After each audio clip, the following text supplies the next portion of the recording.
Hello, it's me, Antonio.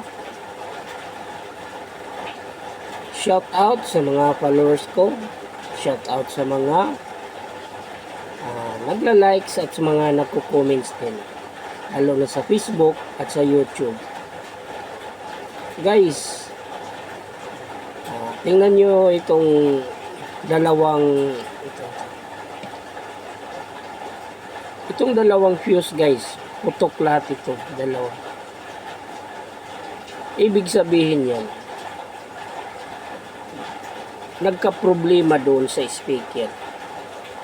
Sa labas dito sa speaker. May nag-problema dyan. Lalo na, kung ang speaker mo may mga sayad na yan. At saka,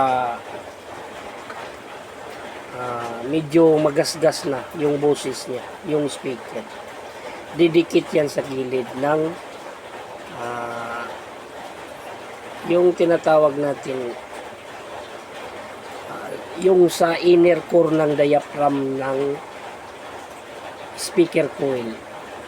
Halimbawa, pag magagasgas na yan medyo sa gilid, magkaroon ng scratching, magdidikit o mag-unbalance yung AC voltage na nilabas ng frequency output voltage dito sa speaker. Kaya ang mangyayari yan, magprotekta yan. Pag protect yan, talagang sisira yan ng transistor. Yung transistor yan, guys. Sa dalawa, tatlo, apat. Walo silang lahat, guys, itong transistor na apat. Yung first channel niya, ito yung first channel, apat. Saka yung second channel is apat rin. Sa 8 transistor na yan, kadalasan, pag dalawang putok yan, yung ito, pag dalawang putok ng fuse, kadalasan yan, malimit yung transistor na nasisira or shorted na yan is apat. Halimbawa, pag isa lang, so dalawa lang. Dalawa. Kasi ito, dalawa, malimit. Lahat ito apat o magkabilaan sa first channel o sa second channel, which is left and right channel. Paano ba nangyari yan? Kasi nangyari yan, yung mga speaker na mga gasgas na, pinipilit pa rin andarin. Pinipilit pa rin patugtugin. Kasi masyadong magasgas na, pinipilit pa rin. Pero kung halimbawa, nalakasan mo lang ng tunog, kung nilakasan mo lang ng volume yan, ang tips kasi yan, pag sobrang malakas yan ang tunog ng volume, o yung volume niya, magkukulaps yan. Pag magkukulaps, yung masisirang fuse lang yan is isa lang. Yun ang tips. Isa lang ang masisirang fuse. Yung pumutok niya na fuse, isa lang dapat. So which mean, dalawa lang ang dalawang sira ng power transistor. Yan ang sikreto kasi yan, guys. Hindi kasi na-i-explain yan ng iba. Ako lang mag-i-explain. Para yung mga newbies technician dyan, alam rin nila. At saka may explain din nila sa client nila. O pwera na lang kasi pag ako, halimbawa, i-explain ko talaga sa customer ko para magkaroon din siya ng idea at magkaroon din siya ng idea para i-minimize niya yung gamit ng amplifier niya. Kung baga, magbantay na lang siya. So, nag-a-aware na siya, baka masira uli. Ayun.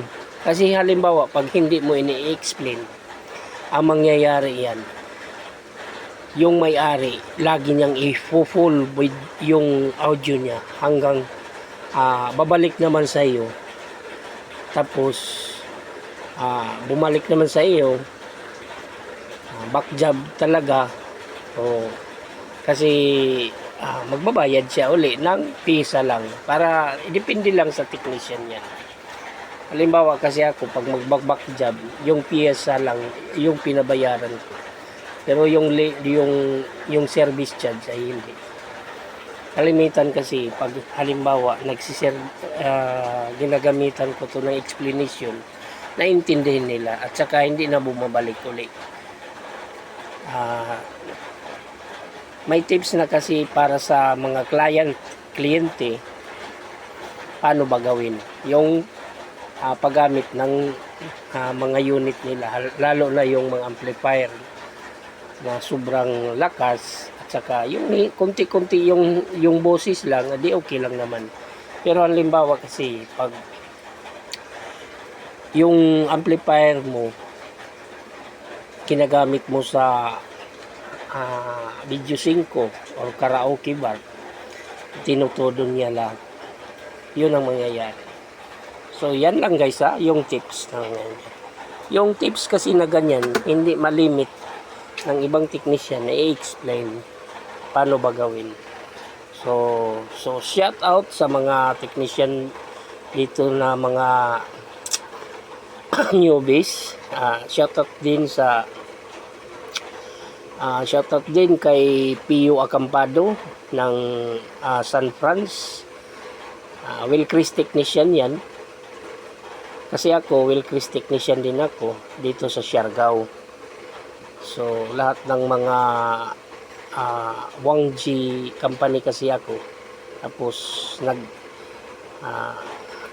may item or unit nila dito sa Wilcris. Kaya, ako ang kinukuhang technician doon dito sa Wilcris technician, Wilcris Siargao. So shout out din kay Marlito Gorillo sa Giwan Siargao din. So ingat na lang kayo dito. Shout out din sa mga technician din na kaibigan ko. Saka shout out kay DIY technician dyan sa Consuelo. Shout out din sa kay technician din na si Danilo Ortuhan, yung kapatid ko, technician din. So sa lahat ng mga technician na nagla-like and follow sa aking YouTube, kukumins lang kayo dyan, at mga bukas o makikita nyo yung video ko, lahat isa-shoutout ko na rin kayo. Okay guys So shoutout din kay Longer Ibanez dyan sa Union, Siargao.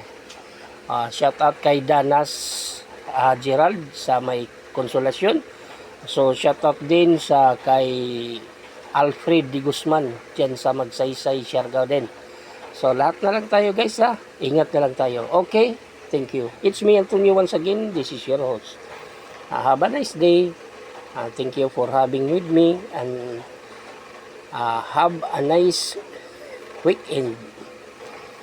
Thank you.